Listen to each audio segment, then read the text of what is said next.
പ്രിയമുള്ള help desk അംഗങ്ങളെ, ഞാനിന്ന് നിങ്ങളുടെ മുമ്പിലായിരിക്കുമ്പോൾ ചില കാര്യങ്ങൾ നിങ്ങളോട് ഓർമ്മപ്പെടുത്താനും അതോടൊപ്പം തന്നെ ഹെൽപ്പ് ഡെസ്കിൻ്റെ പ്രവർത്തനങ്ങൾ കൂടുതൽ സുഗമമായി നടത്തുന്നതിനു വേണ്ടി ഉള്ള നിർദ്ദേശങ്ങൾ തരാനായിട്ടാണ് ആയിരിക്കുന്നത്.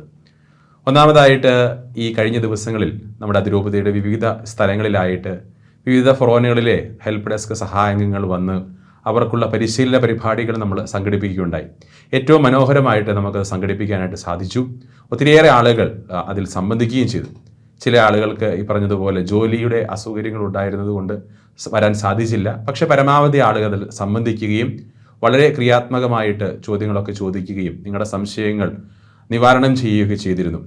നിങ്ങളുടെ ഇടവകകളിൽ ഇപ്രകാരം ഹെൽപ്പ് ഡെസ്കിൻ്റെ പ്രവർത്തനങ്ങൾ ഏറ്റവും ആത്മാർത്ഥമായി നിങ്ങൾ ചെയ്യുന്നുവെന്ന് ഞാൻ വിശ്വസിക്കുകയാണ്. പ്രിയമുള്ളവരെ, നമ്മൾ ഇനിയുള്ള നാളുകളിൽ കൂടുതൽ ശക്തമായി നമ്മുടെ പ്രവർത്തനങ്ങൾ മുന്നോട്ട് കൊണ്ടുപോകേണ്ടതായിട്ടുണ്ട്. അതിനു വേണ്ടിയിട്ടാണ് ഞാൻ ഇന്ന് ഈ വീഡിയോയിലൂടെ നിങ്ങളോട് സംസാരിക്കുന്നത്. ഒന്നാമതായി, നമ്മുടെ ഇടവകകളിൽ എപ്രകാരം ഈ ഹെൽപ്പ് ഡെസ്കിൻ്റെ പ്രവർത്തനങ്ങൾ ഏറ്റവും ക്രിയാത്മകമായി ചെയ്യാം എന്നുള്ളതാണ് ഞാൻ സംസാരിക്കുന്നത്.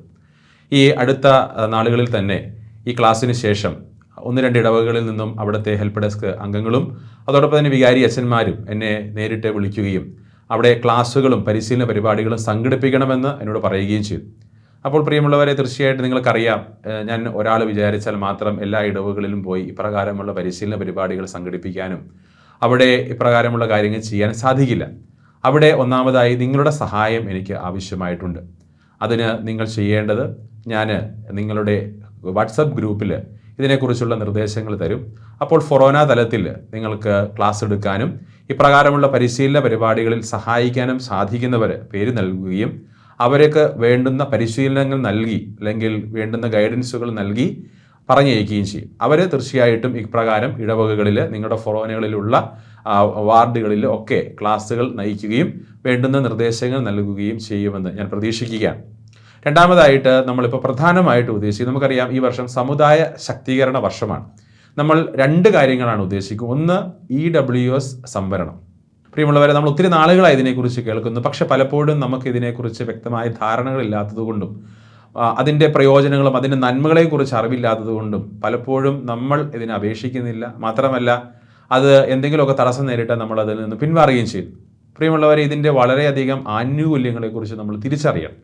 ഒന്നാമതായിട്ട് നമുക്കറിയാം, ഇത് വളരെയധികം പ്രയോജനം ചെയ്യുന്നത് വിദ്യാർത്ഥികൾക്കും ജോലി അന്വേഷിക്കുന്നവർക്കുമാണ്. ഏറ്റവും സിമ്പിളായി പറഞ്ഞാൽ, നമ്മുടെ മക്കൾ 10ാം ക്ലാസ് കഴിഞ്ഞ് 11ാം ക്ലാസ്സിലേക്ക് +1 അഡ്മിഷന് വേണ്ടി ചെല്ലുന്നു. ഇവിടെ ഫുൾ A+ മേടിച്ച് മിടുക്കനായൊരു വിദ്യാർത്ഥി EWS ഇല്ലാതെ, അവൻ EWS സർട്ടിഫിക്കറ്റിനുള്ള യോഗ്യതകളില്ല, സർട്ടിഫിക്കറ്റ് അപേക്ഷിച്ചിട്ടില്ല, അങ്ങനെ ഒരു ചെല്ലുന്നൊരു വിദ്യാർത്ഥി. അതേസമയം തന്നെ ഒരു 5 A+ ഒക്കെ ആയിട്ട് ചെല്ലുന്നൊരു വിദ്യാർത്ഥി, അവൻ EWS സംവരണം ഉണ്ട് എന്ന് വിചാരിക്കുക. സ്വാഭാവികമായിട്ട് നിങ്ങൾ ഓർക്ക് ചിലപ്പോഴൊക്കെ ഈ പറഞ്ഞ 5 A+ വിദ്യാർത്ഥിക്ക് ആ സ്കൂളിൽ, അവൻ പ്രതീക്ഷിച്ച സ്കൂളിൽ അഡ്മിഷൻ ലഭിക്കും. അതേസമയം തന്നെ ഫുൾ A+ മേടിച്ച വിദ്യാർത്ഥിക്ക് അഡ്മിഷൻ ലഭിക്കണമെന്നില്ല. കാരണം അതാണ് EWS സംവരണത്തിൻ്റെ ഗുണം എന്ന് പറയുന്നത്. ഇതുപോലെ തന്നെയാണ് മറ്റെല്ലാ പരീക്ഷകൾക്കും. നിങ്ങൾക്കറിയാം, +2 കഴിഞ്ഞ് എൻട്രൻസ് പരീക്ഷകളൊക്കെ കഴിഞ്ഞതിന് ശേഷം കോളേജിൽ അഡ്മിഷന് ചെല്ലുമ്പോൾ ഇതേപോലെ തന്നെയാണ് അഡ്മിഷനിലും സംവരണം ലഭിക്കുക. അപ്പോൾ അതുകൊണ്ട് തീർച്ചയായിട്ടും EWS എടുക്കാൻ യോഗ്യരായിട്ടുള്ള എല്ലാ കുട്ടികളും അതോടൊപ്പം തന്നെ ആളുകളും ആ സംവരണം നേടിയെടുക്കണം. അതിൻ്റെ പ്രയോജനം നമ്മൾ തിരിച്ചറിയണം. അത് നമ്മൾ ആളുകളെ ബോധ്യപ്പെടുത്തണം. അപ്പോൾ നമ്മൾ ഏറ്റവും ആദ്യം ക്രിയാത്മകമായി ചെയ്യുന്നത് EWS സംവരണമാണ്. ഇത് നിങ്ങളോടാണ് ഞാൻ സംസാരിക്കുന്നത്. നമ്മൾ രൂപത മുഴുവനും ഇത് നമ്മൾ അയച്ചു കൊടുക്കുന്നില്ല.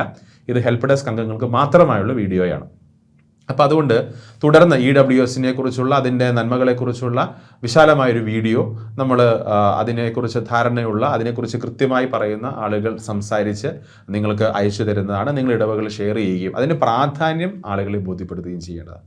രണ്ടാമതായിട്ടൊരു പ്രധാനപ്പെട്ട ഒരു കാര്യമാണ് ഇൻഷുറൻസ് പോളിസി. നിങ്ങൾക്കറിയാം, ജോലി ചെയ്യുന്ന ആളുകൾ അല്ലെങ്കിൽ സർക്കാർ സംവിധാനങ്ങളൊക്കെ ശുശ്രൂഷ ചെയ്യുന്നവർ, അങ്ങനെയുള്ള ആളുകളൊക്കെ തന്നെയും അല്ലെങ്കിൽ മൾട്ടിനാഷണൽ കമ്പനികൾ ജോലി ചെയ്യുന്നവരൊക്കെ ഇൻഷുറൻസ് പോളിസി എടുത്തിട്ടുണ്ടാകും. അവർക്ക് അതിൻ്റെ പ്രാധാന്യം അറിയാം. അല്ലെങ്കിൽ കമ്പനി തന്നെ, അവർ ചെയ്യുന്ന സ്ഥാപനം തന്നെ അവർ ഇൻഷുറൻസിലേക്ക് നയിക്കുന്നുണ്ട്. അപ്പോൾ അങ്ങനെയുള്ള ആളുകളെ സംബന്ധിച്ചിടത്തോളം അതൊരു വലിയ വിഷയമല്ല. പക്ഷേ അതേസമയം സാധാരണ ആളുകളെ സംബന്ധിച്ചിടത്തോളം ഇൻഷുറൻസ് പോളിസി എന്ന് പറയുന്നത് വളരെ പ്രയാസകരമായൊരു കാര്യമാണ്. 1. 2, അതിനെക്കുറിച്ച് അവർ അജ്ഞരാണ് എന്നുള്ളതാണ്. ഇതിൻ്റെ പ്രാധാന്യത്തെക്കുറിച്ച് പലപ്പോഴും ചിന്തിക്കുന്നില്ല. അപ്പോൾ അതുകൊണ്ട് രണ്ടാമതായി, ഏറ്റവും ചെറുതെങ്കിലും നിസ്സാരമായൊരു ഇൻഷുറൻസ് പോളിസി നമ്മുടെ സാധാരണ ആളുകളെ കൊണ്ട് എടുപ്പിക്കുക എന്നുള്ളതാണ്. അതിനുള്ള നന്മ എന്ന് പറയുന്നത് ഇപ്രകാരമുള്ള ചികിത്സകൾ മറ്റ് ബുദ്ധിമുട്ടുകളൊക്കെ വരുമ്പോൾ അതിൻ്റെ ഒത്തിരിയേറെ ആനുകൂല്യങ്ങൾ നമുക്ക് ലഭിക്കും.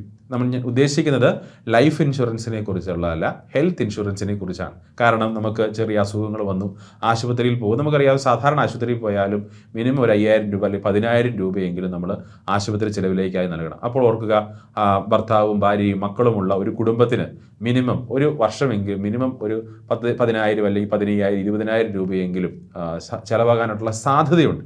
അപ്പോൾ തീർച്ചയായിട്ടും ഇൻഷുറൻസ് ചെറിയ തുക, ഒരു 2000 രൂപയുടെയോ അല്ലെങ്കിൽ 3000 രൂപയുടെയോ ഒരു ഇൻഷുറൻസ് പോളിസി ഓരോ കുടുംബവും എടുക്കുന്നത് നല്ലതാണ്. മാത്രമല്ല, നമുക്കറിയാം, സാധാരണക്കാരായ നിസ്സാരരായ പാവപ്പെട്ടവരായ ആളുകൾക്ക് ഇപ്രകാരം ഒരു 4000 രൂപ അല്ലെങ്കിൽ 3000 രൂപ കൊടുത്ത് ഇൻഷുറൻസ് പോളിസി എടുക്കാൻ ഒത്തിരിയേറെ ബുദ്ധിമുട്ട് നേരിടുന്നവരാണ്. അപ്പോൾ നമ്മൾ എന്താ ചെയ്യേണ്ടത്? നമ്മൾ പള്ളിയിലൊക്കെ വന്ന് സഹായം അപേക്ഷിക്കുക. നമ്മൾ പള്ളിയിൽ നിന്നൊക്കെ അല്ലെങ്കിൽ സംഘടനകളുടെ നേതൃത്വമൊക്കെ സഹായം ചെയ്തു കൊടുക്കാറുണ്ട്. അതിനേക്കാളും എത്രയോ നല്ലതാണ് ആ കുടുംബത്തെ ഒരു 2000 3000 രൂപ കൊടുത്ത് അവർക്ക് ഇൻഷുറൻസ് പോളിസി എടുത്തു കൊടുക്കുന്നത്. അപ്പോൾ അത് കൂടുതലായിട്ട് അവർക്ക് ഉപകാരപ്പെടുകയും ചെയ്യും. നമ്മളിൽ ഒത്തിരി പണം അതിനുവേണ്ടി ചിലവാക്കേണ്ടതായി വരികയുമില്ല. അപ്പോൾ അങ്ങനെ ഒരു നന്മ നമ്മൾ തിരിച്ചറിയുക. ഈ ഒരു കാര്യം നിങ്ങളുടെ ഇടവകയിലെ ആളുകൾക്ക് ബോധ്യപ്പെടുത്തി കൊടുക്കുക എന്നുള്ളതാണ് രണ്ടാമത്തെ കാര്യം നമ്മൾ ചെയ്യേണ്ടത്. പ്രിയമുള്ളവരെ, തീർച്ചയായിട്ടും ഈ 2 പ്രധാന കാര്യങ്ങളാണ് ഏറ്റവും ഇമ്മീഡിയറ്റ് ആയിട്ട് നമ്മൾ ചെയ്യുന്ന 2 കാര്യങ്ങൾ. ഒന്ന് EWS, രണ്ടാമത്തത് ഇൻഷുറൻസ് പോളിസി. അത് ഫാമിലി ഇൻഷുറൻസ് ആകാം അല്ലെങ്കിൽ ഇൻഡിവിജ്വൽ ഇൻഷുറൻസ് ആകാം. അത് ഏതെങ്കിലും ഒരെണ്ണം എടുക്കാനായിട്ട് നിങ്ങൾ ആളുകളെ പ്രചോദിപ്പിക്കുക എന്നുള്ളതാണ്. തീർച്ചയായിട്ടും ഇതിനെ സംബന്ധിക്കുന്ന EWSനെയും അതോടൊപ്പം തന്നെ ഇൻഷുറൻസിനെ സംബന്ധിക്കുന്ന വീഡിയോകൾ ഉടനെ തന്നെ നിങ്ങളുടെ ഗ്രൂപ്പുകളിൽ ഞാൻ അയച്ചു നൽകും. അത് നിങ്ങളുടെ ഇടവക ഗ്രൂപ്പിൽ, ബഹുമാനപ്പെട്ട വികാരിയച്ചന്മാരുടെ ഗ്രൂപ്പിൽ ഞാൻ ഷെയർ ചെയ്യുന്നതാണ്. മാക്സിമം നമ്മുടെ ആളുകളിലേക്ക് ഇത് എത്തിക്കുക, ഇതിൻ്റെ പ്രാധാന്യത്തെക്കുറിച്ച് മനസ്സിലാക്കി കൊടുക്കുക. അങ്ങനെ എത്രയും പെട്ടെന്ന് ഇപ്രകാരമുള്ള കാര്യങ്ങൾ നമ്മൾ ചെയ്തെടുക്കേണ്ടതാണ്. പിന്നെ നമ്മൾ ചെയ്യേണ്ട മറ്റൊരു കാര്യം, നമ്മൾ ഇങ്ങനെ ചെയ്തു പോയതുകൊണ്ട് കാര്യമില്ല. ഹെൽപ്പ് ഡെസ്കിൻ്റെ നേതൃത്വത്തിൽ നമ്മൾ എന്ത് ചെയ്തു എന്ന് ചോദിക്കുമ്പോൾ നമുക്കൊരു കണക്കുണ്ടാകും. അപ്പോൾ നിങ്ങളുടെ ഇടവകയിൽ ചെയ്യുന്ന കാര്യങ്ങൾ കൃത്യമായി നിങ്ങൾ രൂപതയിൽ അറിയിക്കണം എന്നുള്ള കാര്യമാണ് എനിക്ക് മറ്റൊരു കാര്യമായിട്ട് സൂചിപ്പിക്കാനുള്ളത്. കാരണം നമ്മൾ ഹെൽപ്പ് ഡെസ്ക് എന്ത് ചെയ്തു എന്ന് ചോദിക്കുമ്പോൾ നമ്മുടെ അടുത്ത് കണക്കില്ല എങ്കിൽ നമ്മൾ എന്താ ചെയ്യുന്നത് വെച്ച് കഴിഞ്ഞാൽ ഒന്നുമില്ല. അപ്പം അങ്ങനെയുള്ളത് കൊണ്ട് നിങ്ങളുടെ ഇടവകയിൽ നിങ്ങളുടെ നേതൃത്വത്തിൽ നിങ്ങളുടെ സഹായം കൊണ്ട് ഒരാൾക്ക് EWS ലഭിച്ചു, അല്ലെങ്കിൽ അയാൾ അപേക്ഷ കൊടുത്തത് കിട്ടി, തീർച്ചയായിട്ടും നിങ്ങളത് രേഖപ്പെടുത്തണം. നമ്മൾ അതിന് വേണ്ടിയിട്ടുള്ളൊരു ഗൂഗിൾ ഫോം അല്ലെങ്കിൽ അതിന് വേണ്ടിയിട്ടുള്ളൊരു ഫോം നിങ്ങൾക്ക് ഷെയർ ചെയ്യും. അതിലൂടെ നിങ്ങൾ അത് രേഖപ്പെടുത്തുകയും രൂപതയിൽ അറിയിക്കുകയും ചെയ്യുക. അപ്പം അങ്ങനെ ചെയ്ത് കഴിഞ്ഞാൽ നമുക്ക് കൃത്യമായ കണക്കുണ്ട്. ഈ വർഷം ഇത്ര ആളുകൾ EWS സംവരണത്തിന് വേണ്ടി അപേക്ഷിച്ചു, ഇത്ര പേർക്ക് കിട്ടി എന്നുള്ള കൃത്യമായ കണക്ക് നമുക്കുണ്ടാകും. അത് നമുക്ക് ഈ പറഞ്ഞതുപോലെ നമ്മുടെ കൂട്ടായ്മയിൽ നമുക്ക് അവതരിപ്പിക്കാനായിട്ട് പറ്റുമെന്നുള്ളതാണ്. ഏറ്റവും അഭിനന്ദനാർഹമായിട്ട് പറയാൻ ഉദ്ദേശിക്കുന്നൊരു കാര്യം, നമ്മുടെ അതിരൂപതയിൽ ഒരു ഇടവകയിൽ ഒരു അച്ഛൻ്റെ നേതൃത്വത്തിൽ 30ഓളം വിദ്യാർത്ഥികൾക്ക് EWS ആ അച്ഛൻ പോകുന്നതിന് മുമ്പായിട്ട് നേടിയെടുത്ത് കൊടുത്തു എന്നുള്ളതാണ്. അത് മാത്രമല്ല, അതിലൂടെ ആ ഇടവകയിൽ ഈ പറഞ്ഞ വിദ്യാർത്ഥികൾക്കെല്ലാം, ഞാൻ ഈ പറഞ്ഞ ഉദാഹരണങ്ങൾ, ഈ +2 അഡ്മിഷൻ്റെ കേസുകളെല്ലാം അതിൻ്റെ അടിസ്ഥാനത്തിൽ ഞാൻ പറഞ്ഞതാണ്. അപ്പോൾ അത്രയും നന്മ അതിനകത്തുണ്ടെന്ന് നമ്മൾ തിരിച്ചറിയുക. ഈ കാലഘട്ടത്തിൽ പരീക്ഷയിൽ കൂടുതൽ മാർക്ക് മേടിച്ച് സമ്മാനം മേടിക്കുന്നതിനേക്കാളും ഏറ്റവും നല്ലത് എനിക്ക് തോന്നുന്നു EWS മേടിച്ചു കൊടുക്കുന്ന ഒരു വിദ്യാർത്ഥിക്ക്, അല്ലെങ്കിൽ അവൻ നേടിയെടുക്കുന്നുവെങ്കിൽ തീർച്ചയായിട്ടും അതിനൊരു പ്രോത്സാഹനം കൊടുക്കുക എന്നുള്ളതാണ്. അപ്പോൾ അപ്രകാരം നമ്മുടെ സംവരണങ്ങൾ നേടിയെടുക്കാനും ഇൻഷുറൻസ് പോളിസിയെക്കുറിച്ച് ബോധവൽക്കരിച്ചുകൊണ്ട് അത് നേടിയെടുക്കുവാനും ആളുകളെ സഹായിക്കുക എന്നുള്ളതാണ്. ഈ 2 പ്രധാനപ്പെട്ട കാര്യങ്ങൾ നിങ്ങളുടെ ശ്രദ്ധയിൽ കൊണ്ടുവരുവാനും നമ്മുടെ ഹെൽപ്പ് ഡെസ്കിൻ്റെ പ്രവർത്തനങ്ങൾ കൂടുതൽ ഊർജിതമാക്കാനുമാണ് ഞാൻ ഈ വീഡിയോയിൽ ഉദ്ദേശിക്കുക. അവസാനമായി ഞാൻ ആദ്യം പറഞ്ഞ കാര്യങ്ങൾ ഒരിക്കൽ കൂടി ഓർമ്മപ്പെടുത്തട്ടെ. ഈ ഇടവുകളിലൂടെ ഹെൽപ്പ് ഡെസ്കിൻ്റെ പ്രവർത്തനങ്ങളെക്കുറിച്ച് വിശദീകരിക്കാനും അതോടൊപ്പം തന്നെ സർക്കാർ ആനുകൂല്യങ്ങളെക്കുറിച്ച് വിശദീകരിക്കാനും നല്ലവരായ ക്ലാസ് എടുക്കുന്ന മിടുക്കരായിട്ടുള്ള ആളുകൾ എനിക്ക് ആവശ്യമുണ്ട്. അങ്ങനെയുള്ള ആളുകളിലൂടെ മാത്രമേ നമുക്ക് കൂടുതൽ വളരെ പെട്ടെന്ന് തന്നെ ഇതിനെക്കുറിച്ച് പറഞ്ഞു കൊടുക്കാനും സർക്കുലേറ്റ് ചെയ്യാനും സാധിക്കുകയുള്ളൂ. ഞാൻ ഒരാൾ വിചാരിച്ചാൽ മാത്രം ഇതെല്ലാം നടക്കില്ല. അതുകൊണ്ട് തീർച്ചയായിട്ടും ഇപ്രകാരമുള്ള വീഡിയോയിലൂടെയൊക്കെ എനിക്ക് സഹായിക്കാൻ സാധിക്കും. അതോടൊപ്പം തന്നെ നിങ്ങൾ നേരിട്ടൊരാൾ ചെയ്യുന്ന ക്ലാസ് എടുക്കുന്നതിൽ അതിൽ ഒത്തിരിയേറെ വ്യത്യാസമുണ്ട്. നമ്മൾ കഴിയും വിധം നമ്മുടെ രൂപതയിൽ നിന്നുള്ള ആളുകൾക്ക് ഹെൽപ്പ് ചെയ്യാൻ പറ്റും. അത് നിങ്ങൾക്ക് എന്നെ കോൺടാക്റ്റ് ചെയ്യാവുന്നതാണ്.